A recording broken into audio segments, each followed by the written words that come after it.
안녕하세요. 생활인의 시계 김생활입니다. 잘 지내고 계신가요? 제가 있는 콜로라도주의 볼더에서는 지금 때 아닌 폭설이 내려서 온 동네가 눈으로 뒤덮였습니다. 어차피 코로나 때문에 외출도 못하는데 잘 된 건지도 모르겠다는 생각도 드네요. 몇 주 전에 생활인도 노려볼 만한 준명품 다이버 시계를 추천하는 영상을 만들면서 오리스의 65라는 시계를 최고로 꼽은 적이 있습니다. 아울러서 오리스의 또 다른 인기 다이버 시계인 아키스도 고려해볼 만한 시계로 언급을 했었습니다. 오늘은 왜 오리스의 다이버 시계들이 200만원 전후의 예산에서 고를 수 있는 다이버 시계들 중에서 최고인지 이야기를 해보고 아키스와 65를 좀 더 자세히 비교를 하면서 살펴보는 시간을 가져보려고 합니다. 제 생각에 오리스의 다이버 시계를 특별히 매력적으로 만드는 건 무엇보다 브랜드의 정체성 자체입니다. 오리스는 1904년에 스위스의 홀슈타인에서 설립이 됐습니다. 오리스라는 사명은 회사 인근에 있는 개천의 이름에서 따온 겁니다. 창사 초기부터 지금까지 장인의 손길로 만든 값비싼 걸작을 지향하기보다는 생활인들을 위한 현실적인 시계를 지향해온 회사입니다. 오리스가 2010년도부터 사용하고 있는 Real Watches for Real People 슬로건은 이 회사의 정신을 제대로 표현하고 있습니다. 단단한 현실에 발을 붙이고 있는 사람들을 위한 현실적인 시계를 만드는 회사라는 거죠. 잘 만든 기계식 시계를 좋아하지만 시계에 어마어마한 돈을 쓸 여력이 없는 사람들에게 오리스는 꾸준히 대안을 제공해 왔습니다. 전통적으로 오리스는 엄청난 고가 시계에 값비싼 컴플리케이션과 같은 기능을 수행하지만 메커니즘을 혁신적으로 단순화시켜서 상대적으로 접근 가능한 가격의 시계를 내놓는 일을 잘했습니다. 1970년에 등장한 크로노리스 같은 레이싱 시계가 대표적입니다. 크로노리스 같은 경우에는 서브 다이얼을 다 생략하고 한 개의 푸셔와 한 개의 초침으로 직관적으로 구동시킬 수 있는 크로노그래프였는데 이 시계는 레이싱 시계를 좋아하지만 복잡하고 값비싼 무브먼트를 감당할 수 없는 생활인들에게 크게 어필을 했습니다. 현실에서 쓸모있는 기능을 단순한 메커니즘으로 구현을 해서 상식적인 가격에 제공한다는 오리스의 정신은 역사를 통해서 꾸준히 확인이 됩니다. 별도의 날짜 디스크를 활용하는 대신에 날짜를 가리키는 침을 적용한 1930년대의 포인터 데이트 기능을 봐도 그렇고 2000년대의 레귤레이터 다이버 시계들이나 2014년에 내놓은 수심 측정계나 고도 측정계를 장착한 기계식 시계들을 보면은 단순함에 대한 추구를 통해서 성취한 실용적 기능이 오리스 시계의 핵심적 지향이자 미덕이라는 걸 확인할 수 있습니다.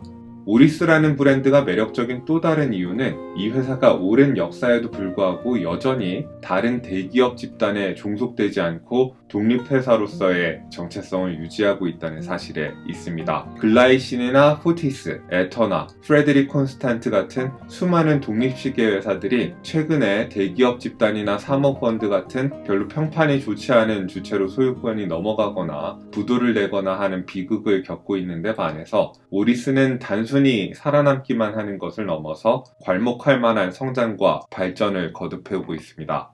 대기업들은 그룹 내 브랜드들한테다가 역할 분담을 시켜놓고 공략하는 시장과 가격대에 따라서 서열화를 시켜놓기 때문에 지금보다 더 잘 할 수 있는 시계 회사들도 항상 아니한 수준에서 멈추는 경향이 있습니다. 가령 론진은 오메가보다 좋은 시계를 만들면 안 되고 해밀턴은 론진보다 좋은 시계를 만들면 안 되고 스와치는 해밀턴보다 좋은 시계를 만들면 안 된다는 게 암묵적인 규칙으로 작동을 하는 거죠. 이런 게 회사들의 실제 역량과 상관없이 만들 수 있는 시계들의 한계를 제약하고 결과적으로 그 회사에 소속되어 있는 인재들이 가진 상상력과 열정마저 제약한다는 게 저는 늘 아쉬웠습니다.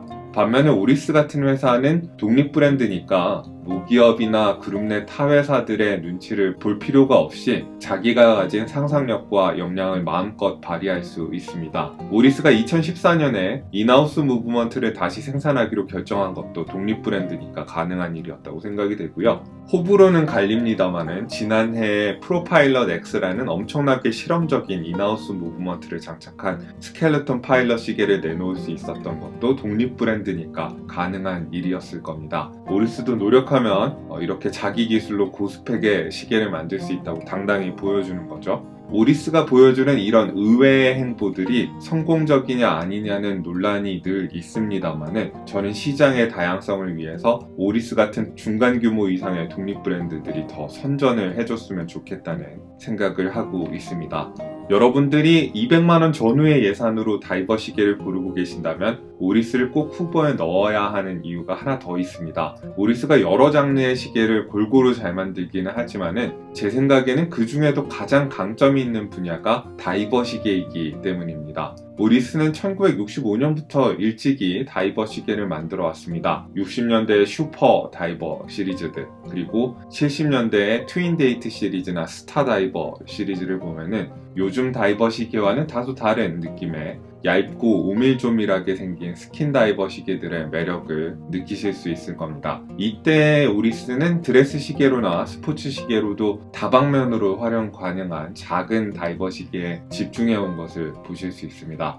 2000년대에 들어서서는 오리스의 다이버 시계들이 크게 변화를 겪습니다. 사이즈가 커지고 좀 더 단단하고 현대적인 스펙으로 무장한 라인업들로 주력이 바뀌게 됩니다. 오리스의 항공시계 라인업인 빅크라운 시리즈를 다이버 시계로 변형한 시계도 잠시 나왔었고요. 이 시계의 가장 중요한 시계는 TT1 다이버스 시리즈입니다. 이 시계가 중요한 이유는 오늘 리뷰에서 다룰 아키스의 기본적인 형태를 볼 수 있기 때문입니다. 주전자 형태의 케이스나 일체형 러그, 그리고 시분침과 인덱스의 모양이 아직 아키스가 자리 잡기 이전에 또 원형적인 형태를 보여준다고 할 수 있습니다. TT1 다이버는 44mm의 큰 사이즈 시계로 당대의 큰 시계 유행을 등에 업고 인기를 얻게 됩니다. 점차 자신감을 얻게 된 오리스는 다이버 시계의 기능 향상에도 많은 관심을 기울이게 됩니다. 2009년에는 로테이션 세이프티 시스템이라는 새로운 베젤 잠금 방식을 채택한 프로다이버 시계를 내놓습니다. 베젤을 들어 올렸을 때는 자유롭게 회전시킬 수 있고, 베젤을 눌러서 제자리에 두면은 잠겨서 흔들리지 않도록 해서 다이버의 안전을 보장하도록 고안된 새로운 베젤 잠금 방식이었습니다.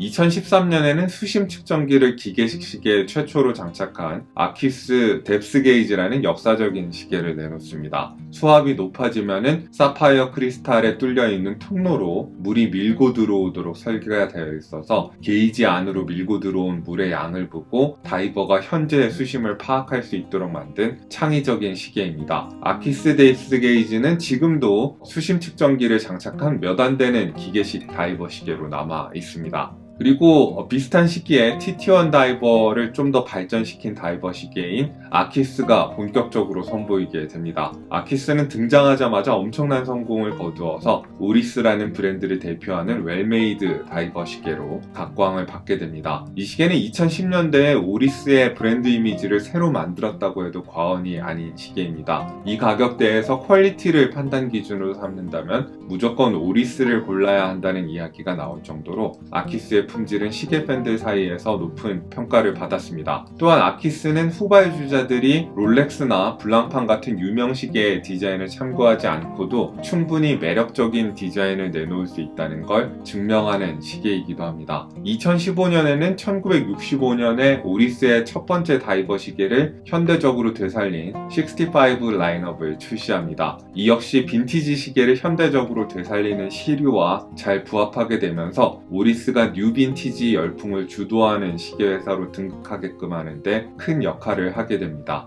초고가의 시계를 다루는 회사가 아니고 대기업 집단에 소속된 회사도 아닌데 오리스처럼 시장의 분위기를 앞서가면서 자기 제품의 우호적인 어떤 생태계를 만들어가는 회사는 매우 드뭅니다.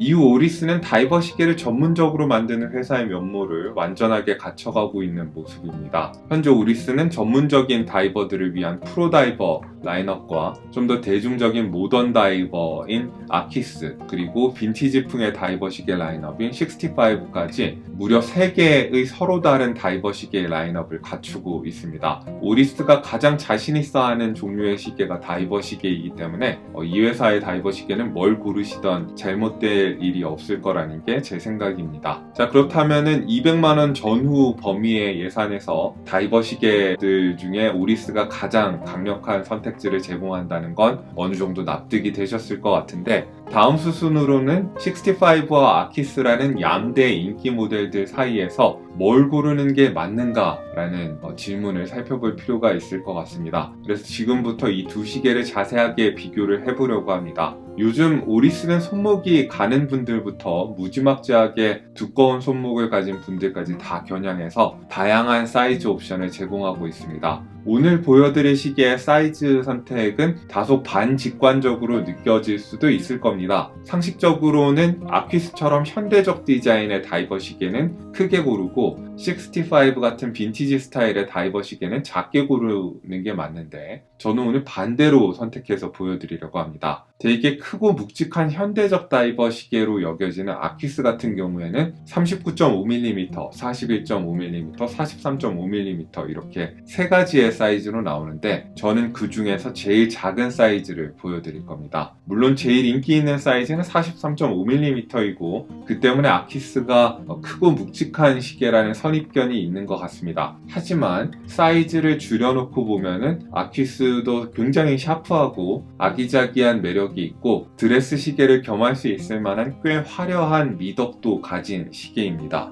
65의 경우에는 실험적인 미래지향적 369 다이얼 버전이 있고 오늘 보여드릴 것과 같은 도트 인덱스를 가진 버전이 있는데 저는 도트 인덱스를 골랐고요. 65도 36mm, 40mm, 42mm 세 가지 사이즈로 나오는데 저는 그 중에서 제일 큰 사이즈의 65를 보여드릴 겁니다. 빈티지풍의 디자인을 좋아하지만은 사이즈는 크기를 바라는 분들도 많은데 그 두 가지를 잘 양립시키는 시계가 사실 시장에 많지가 않습니다. 42mm의 65는 컨셉에 비해서 사이즈가 크게 느껴지는 대신에 매력적인 커다란 도명의 시계 유리와 얇은 케이스 두께라는 매력을 더 부각하게 될 수 있는 것 같습니다. 오늘은 크게 네 가지 영역으로 나눠서 이 아키스와 65를 비교를 해보려고 합니다. 첫 번째로는 사이즈와 무게에서 오는 착용감을 비교를 해보려고 하고요. 두 번째로는 디자인 그리고 케이스와 다이얼의 피니시 등에서 비롯되는 외양 내지 스타일상의 장단점을 비교를 해보려고 합니다. 세 번째로는 시계로서의 본연의 기능과 퍼포먼스를 비교를 해볼 겁니다. 베젤이나 용두, 야광, 시계줄 등의 편의성과 성능을 비교해 보겠습니다. 마지막으로 위의 세 항목에 반영되지는 않았지만은 선택에 중요한 영향을 미칠 만한 기타 부대 사항들을 언급하면서 리뷰를 마치도록 하겠습니다. 우선 사이즈와 무게에서 나오는 착용감을 비교를 해보겠습니다. 아키스 같은 경우에는 케이스 사이즈가 39.5mm에 러그 투 러그의 길이가 45.8mm입니다. 메탈 줄이 케이스와 일체형으로 제작되어 있기 때문에 러그의 길이가 거의 느껴지지 않아서 체감은 수치보다 더 작게 느껴지는 감도 있습니다. 살짝 돔이 들어간 시계 유리와 300m라는 높은 방수 성능에도 불구하고 두께는 외려 12.6mm로 얇은 편입니다. 시계줄은 21mm로 시작해서 16mm로 너비가 급격하게 줄어들게 되어 있습니다. 현대적인 다이버 시계라는 인식이 있지만은 사실 이런 시계줄 디자인을 보면은 오리스가 아키스에도 약간의 빈티지 시계로부터 얻은 듯한 착상을 가미를 하는 것을 보실 수 있습니다. 작은 다이버 시계를 찾는 손목이 가는 사람들 뿐만 아니라 좀 더 포멀한 상황에서 드레시한 다이버 시계를 찾는 사람들에게도 매력적으로 느껴질 시계가 되겠습니다. 15.2cm 손목 둘레의 노생활님이 착용한 모습을 보시면 전혀 위화감이 들지가 않죠. 그리고 제 17.8cm의 손목 둘레에 올려보면은 역설적이게도 빈티지 다이버 시계 같은 아담하고 편안한 느낌이 있습니다. 그리고 어지간한 드레스 시계와 비교해봐도 두께 차이가 그리 크지 않기 때문에 타이트한 남방 밑으로도 잘 들어가고 꽤 드레시한 느낌으로 연출이 가능한 것 같습니다. 300m 방수의 기계식 다이버 시계가 무한정으로 가벼울 수는 없지만은 제 손목에 맞게 메탈줄을 조정했을 때 시계줄을 합친 무게가 135.5g으로 그렇게까지 무거운 느낌은 아닙니다. 65의 경우에는 케이스의 직경이 42mm이고 러그 투 러그의 길이는 50.5mm입니다. 베젤이 좁고 시계 유리의 돔이 엄청나게 큰데다가 러그의 생김새가 꽤 강렬하게 생겼기 때문에 사이즈에 비해 체감이 다소 큰 느낌이 있습니다. 빈티지 시계 같은 아담한 느낌을 추구하신다면 평소에 착용하는 사이즈보다 한 단계 작은 걸 고르시는 걸 추천을 드리고 싶습니다. 그런데 65의 예스러운 디자인은 좋아하는데 사이즈만큼은 요즘 시계처럼 늠름하게 나왔으면 좋겠다 싶으신 분들은 상당히 만족하실 겁니다. 100m 방수의 두께는 13.2mm로 사실 수치만 들었을 때는 얇게 느껴지지는 않지만은 이 도명 유리의 두께의 대부분을 차지하는 거고 케이스 부분만 쟀을 때는 10mm를 넘지 않는 얇은 시계입니다. 42mm 버전은 사이즈가 커지면서 얇은 두께가 더 부각되는 면이 있습니다. 러그의 폭은 21mm로 시작하는데 메탈줄은 뒤로 갈수록 너비가 15mm로 급격하게 좁아집니다. 이런 시계줄의 형태에 익숙하지 않으시면 좀 당황스러울 수도 있을 정도로 테이퍼 다운이 많이 되어 있는 모습입니다. 15.2cm 손목둘레에 노생활님의 손목에 올려놓으면 확실히 시계가 너무 큰 느낌이 있습니다. 40mm나 36mm로 가시는 게 손목이 가는 분들한테는 더 적합한 핏이 나올 것 같다는 게 제 생각입니다. 하지만 두께는 얇기 때문에 손목을 짓누르는 듯한 느낌까지 주지는 않습니다. 좀 자기 사이즈보다 크게 차는 걸 좋아하시는 분들은 그냥 42mm를 차셔도 될 것 같다는 생각이 듭니다. 17.8cm 손목둘레에 제 손목에 차봐도 상당한 사이즈라는 게 느껴집니다. 하지만 크기에 비해서 두께가 얇아서 납작하게 손목 위에 올라오는 걸 느끼실 수 있습니다. 다른 부분은 다 납작한데 유리 부분만 볼록하게 나와 있어서 같은 사이즈의 대다수 현대의 다이버 시계들이랑은 상당히 다른 핏을 보여줍니다. 크기가 크니까 든든한 스포츠 시계로 연출하는 것도 얼마든지 좋지만은 60년대의 스킨 다이버 시계들처럼 두께가 얇고 단정한 생김새를 가졌기 때문에 정장 같은 포멀한 차림새에도 매우 잘 어울립니다.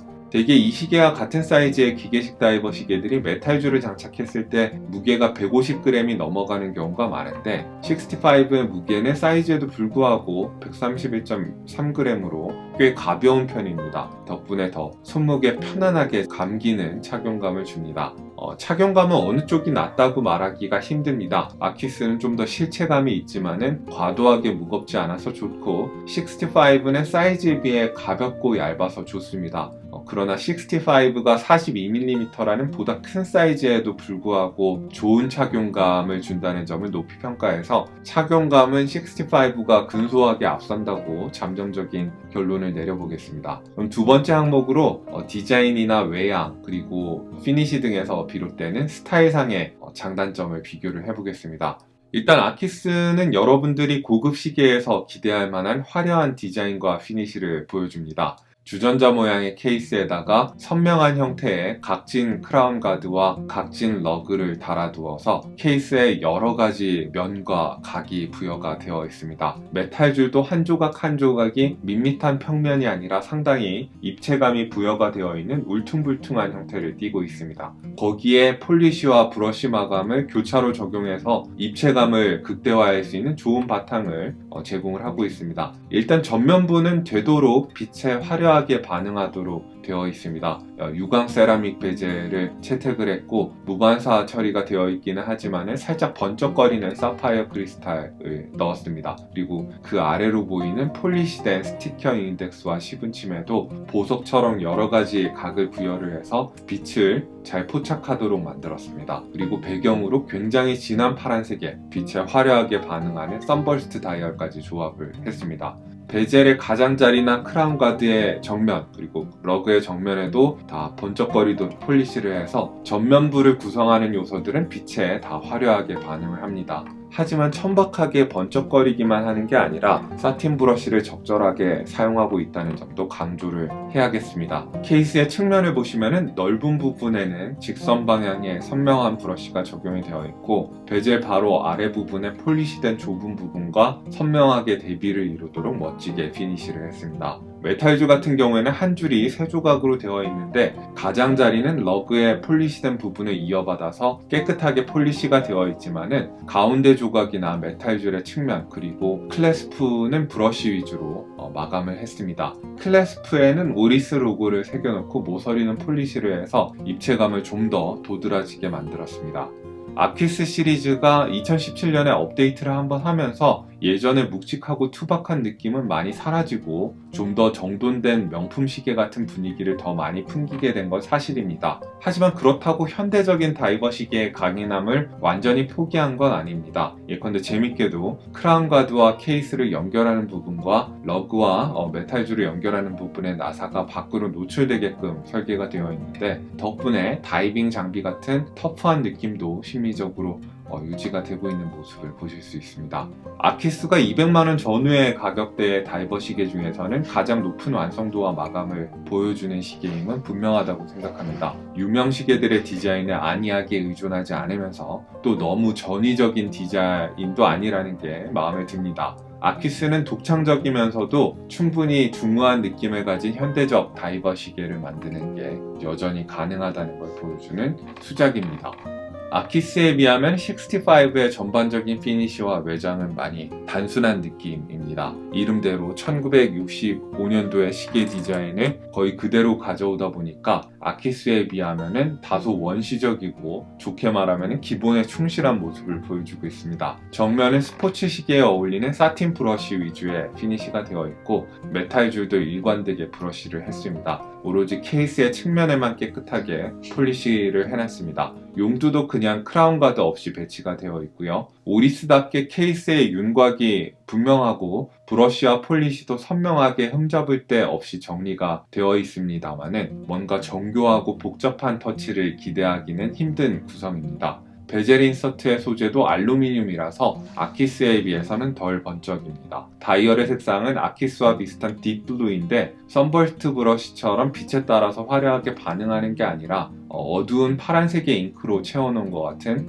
호수 같은 느낌의, 거울 같은 느낌의 다이얼입니다. 폴리시된 부착형 인덱스와 연필 모양의 시분침의 안쪽에는 따뜻한 톤의 크림색 올드라듐 도료를 채워놨습니다. 론진처럼 너무 인위적이라고 느껴질 정도로 어두운 베지색을 선택하지 않아서 좋습니다. 깊고 어두운 파란색과 따뜻한 크림색의 대비가 다른 다이버 시계와 구분되는 꿈꾸는 듯한 은은한 분위기를 연출하고 있습니다. 저는 이 세 개의 조합이 65가 가진 가장 큰 매력 중에 하나라고 생각합니다. 튜더의 블랙베이 58 시리즈에 필적할 수 있을 만한 격조 있는 색상 선택이라고 생각합니다. 65의 다이얼은 60년대의 원조에 비하면 많이 정련되고 현대화되면서 결과적으로 고급스러워졌지만은, 아키스에 비하면 조금은 평면적이고 밋밋한 구성이라고 할 수 있습니다. 하지만 이 시계가 가진 밋밋한 입체감을 보완해주는 게 바로 커다란 돔형의 다이얼입니다. 과거의 플렉시글라스를 모방해서 사파이어 크리스탈을 도명으로 만드는 시계 회사들은 이제 많지만은, 오리스처럼 크고 아름다운 돔을 구현하는 데 성공한 회사는 많지 않은 것 같습니다. 시분침의 끝과 인덱스들이 시계 유리의 왜곡 효과에 의해서 이질어지는 듯한 모습이 연출이 되는 게 꽤 볼만합니다. 날짜창을 비대칭적인 사다리꼴로 만들어서 시계 유리의 시각적 왜곡에 대응되도록 만든 섬세한 터치도 좋습니다. 그리고 60년대풍의 스타일을 완성해주는 것 중에 하나가 이 시계줄입니다. 급격하게 테이퍼 다운이 되는 줄인 것도 독특하게 예스러운 느낌이 있습니다. 그리고 자세히 보시면은 한 조각 안에서 너비가 좁아지는 게 아니라 점점 너비가 좁은 다음 조각으로 이어지면서 메탈줄의 너비가 서서히 좁아지는 걸 보실 수 있습니다. 60년대에 많이 쓰던 리벳 스타일의 메탈 브레이슬릿의 외양을 모방한 이 메탈줄 측면의 모양이 활용점정이라고 할 수 있습니다. 메탈줄을 고정하는 기능을 하는 진짜 리벳은 아니지만은 요즘 시계가 아니라 60년대에서 튀어나온 것 같은 독특한 분위기를 연출을 하고 있습니다. 아키스가 분명히 외장이나 마감에 제작비를 많이 들였고 완성도도 더 높다는 건 의심할 여지가 없지만은, 개인적으로는 65가 낭만적이고 매력적인 빈티지풍의 시계를 연출하는 데 성공했다고 생각합니다. 스타일에서는 65에 근소하게 더 높은 점수를 주고 싶네요. 세 번째로는 기능성과 실용성을 기준으로 두 시계를 비교해 보도록 하겠습니다. 일단 시계로서의 정확성에서부터 이야기를 시작해보면은, 이 부분에서 두 시계는 아예 차이가 없습니다. 둘 다 엔진으로는 오리스의 733 오토매틱 무브먼트를 사용하고 있기 때문입니다. 오리스 733이란 무브먼트는 셀리타의 SW200-1 엘라보레 등급의 무브먼트를 오리스에서 사와서 검수해서 넣은 걸 일컫는 거고요. 파워 리저브는 38시간에 오차 범위는 하루에 평균 플러스 마이너스 7초, 최대 플러스 마이너스 20초인데 제 경험상 오리스의 시계들은 대개 1일 플러스 5초 내외 정도에 성공적으로 오차를 맞춰놓는 것 같습니다. 파워매틱이 파워 리저브가 길어서 이 무브먼트보다 좋다는 주장을 하는 리뷰어들이 요즘 많은 것 같은데 저는 크게 동의하지 않습니다.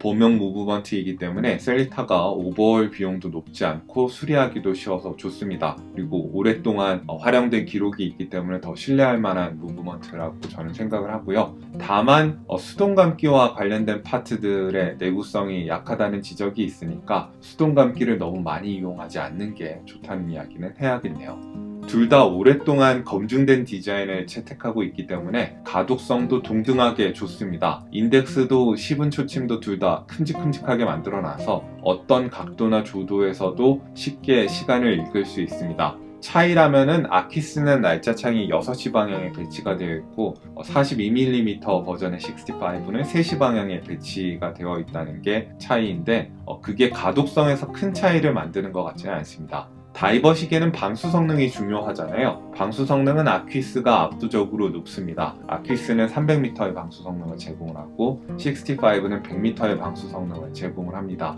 65 같은 경우에는 60년대 스타일을 추구하기 위해서 고의적으로 스펙을 다소 희생한 걸로 보입니다. 그러나 이게 일반인들이 체감으로 느낄 만한 차이를 가져올 거라고 생각하진 않습니다. 스크루다운 크라운을 채택한 100m 방수 시계는 수영이나 수상 스포츠는 물론이고 어지간한 깊이의 잠수에도 전혀 문제를 일으키지 않습니다. 아키스가 필요 이상으로 좋은 스펙을 제공하는 단단한 시계인 거지 65가 약한 시계는 아니라는 건 강조를 하고 싶습니다.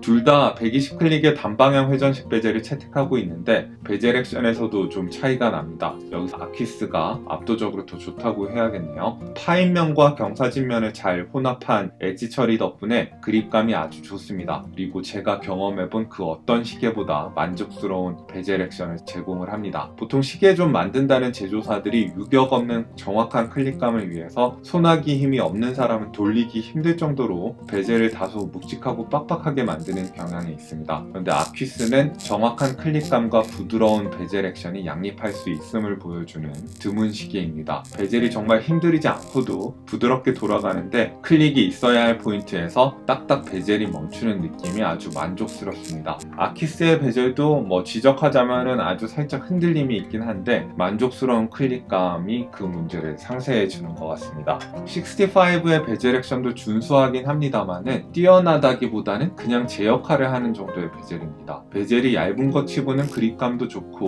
클릭도 분명하게 느껴지긴 하는데 아키스만큼의 고급스럽고 정교한 느낌은 아닙니다. 이 가격대의 시계치고는 베젤이 가볍고 무게감이 없어서 실망하실 분들도 나올 것 같다는 생각이 듭니다. 아키스는 긁히지 않는 세라믹 베젤에다 음각으로 숫자와 눈금들을 새겨놨지만은 65는 알루미늄 베젤에 숫자와 눈금들은 그냥 프린트가 되어 있습니다. 빈티지풍의 시계를 추구한다는 점을 감안한다고 보면은 알루미늄 베젤 인서트는 옳은 선택으로 보입니다만은 아무래도 장기적으로 봤을 때 스크래치에 취약할 수가 있고 더 나아가서 오랜 시간 사용하다 보면은 빛이 바랄 수도 있습니다. 그 점을 염두에 두실 필요는 있을 것 같습니다. 무브먼트가 같으니까 용두도 비슷할 거라고 기대를 하시겠지만은 용두 액션에서도 은근히 차이가 있습니다. 아키스의 용두 지름은 6.3mm 정도이고 높이가 조금 높습니다. 베젤과 크라운 가드에 좀 가려져 있는 부분이 있어서 처음에 잡을 때 쾌적함은 65만큼 좋지는 않습니다. 대신에 일단 잡아서 풀고 나면은 좀 더 실체감이 있고 꽉 짜인 느낌이 있습니다. 수동 감기를 할 때나 날짜창을 조정할 때나 시간을 조정할 때 용두심이 흔들리는 느낌이 없어서 큰 신뢰감을 줍니다.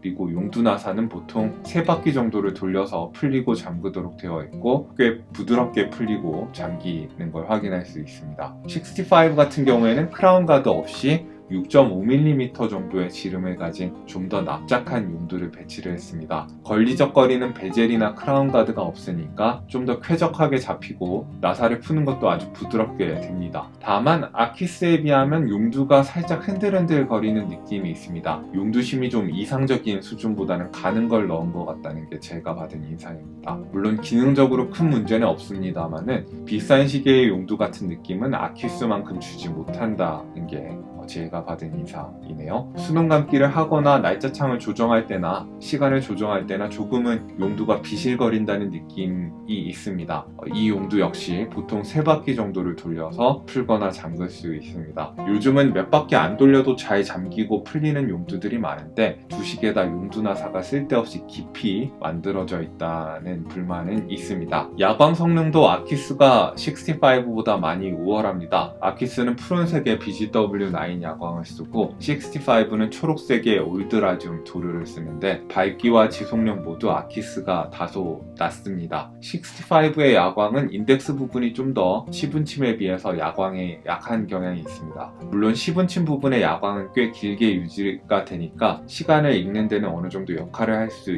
있겠습니다만은 아무래도 야광을 중시하시는 분들은 아키스가 더 나을 것 같습니다. 메탈주 같은 경우에도 차이가 좀 있습니다. 둘 다 솔리드 엔드링크와 푸시 버튼이 달려있는 든든한 클래스프를 제공한다는 점에서는 공통점이 있습니다만은 아키스의 브레이슬릿이 2.7mm 두께로 살짝 더 두껍고 실체감이 있는 편입니다. 한 줄이 3조각으로 이루어져 있어서 좀 더 유연하게 움직이고 잘 짜여진 느낌도 있고 길이 조정도 나사를 풀고 조이는 방식으로 좀 더 우아하게 할 수 있습니다. 마이크로 어저스트먼트 구멍은 3개에 불과하지만은 적당한 간격이어서 세부적인 길이 조정을 하는 데는 전혀 문제가 없고요. 다이버스 익스텐션이 있기 때문에 도구를 사용하지 않고 1.2cm 정도 시계줄을 더 늘릴 수도 있습니다. 이유를 알 수는 없지만 클래스프도 65보다는 살짝 더 크고 든든한 느낌입니다. 65는 반면에 좋은 착용감과 빈티지 스타일을 추구하기 위해서 많은 것들을 희생한 메탈줄을 제공을 합니다. 두께도 2.3mm로 얇고 한 줄이 3조각으로 나눠져 있는 것처럼 보이지만 사실 한 조각으로 뭉쳐져 있는 메탈줄입니다. 덕분에 가볍고 착용감이 좋다는 장점이 있긴 하지만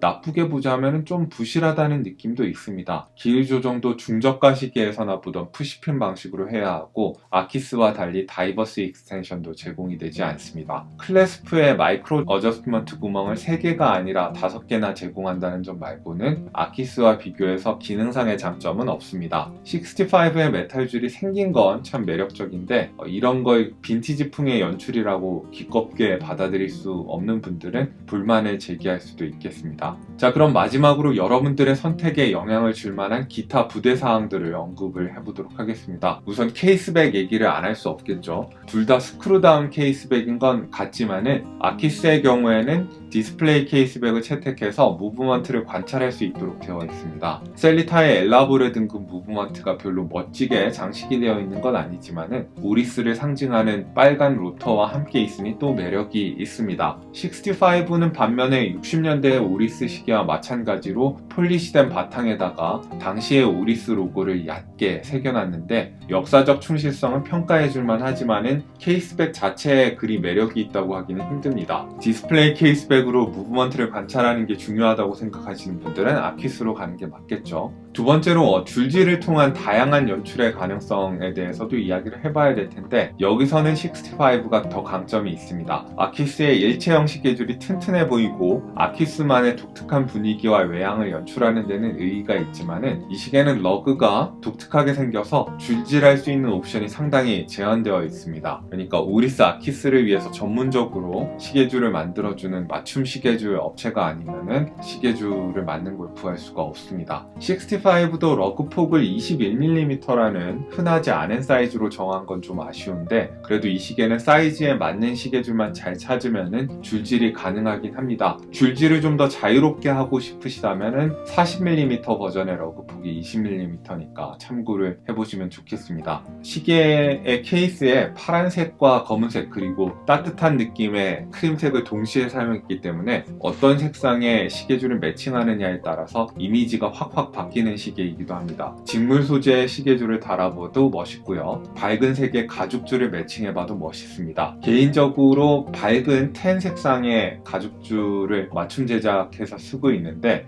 이게 다이얼의 색감을 확 눈에 띄게 만들어준다는 점에서 저는 이 가죽줄 조합을 가장 선호합니다. 자, 그러면 정리를 해보겠습니다. 착용감에서는 65가 근소하게 앞서고 스타일상에서도 65가 근소하게 더 매력적이라고 생각을 합니다. 그러나 다이버 시계의 본연의 기능과 퍼포먼스라는 측면에서는 아키스의 압승이라는 생각이 들고요. 나머지 부분에서는 아키스는 케이스백이 투명이라는 장점이 있고 65는 줄지를 통해서 다양한 이미지의 연출이 가능하다는 장점이 있습니다. 대개 보면은 65는 주관과 취향을 많이 타는 심미적 요소에 강점이 있고 아키스는 수치나 스펙으로 좀 더 객관화가 가능한 기능적 요소에서 강점이 있습니다. 기능과 가성비 그리고 퍼포먼스 중심의 선택을 하실 거면 아키스가 좋을 것 같고 65의 60년대 감성을 지지하신다면 저처럼 65에 손을 들어주는 분들이 있을 거라고 생각합니다. 개인적으로는 아키스보다는 65의 팬이고 여유가 된다면 사이즈가 다른 65를 하나 더 구매할까 하는 생각도 하고 있을 정도로 저는 65를 좋아합니다. 자, 오늘 아키스와 65를 비교를 해봤는데 길게 시간을 들여서 자세하게 비교한 만큼 여러분들이 이 두 시계를 가지고 고민을 하고 계시다면 많은 도움이 되는 영상이 됐기를 바랍니다. 이상 생활인의 시계였고요. 다음번에도 유용한 정보로 여러분들을 찾아뵐 수 있도록 노력하겠습니다. 안녕히 계십시오.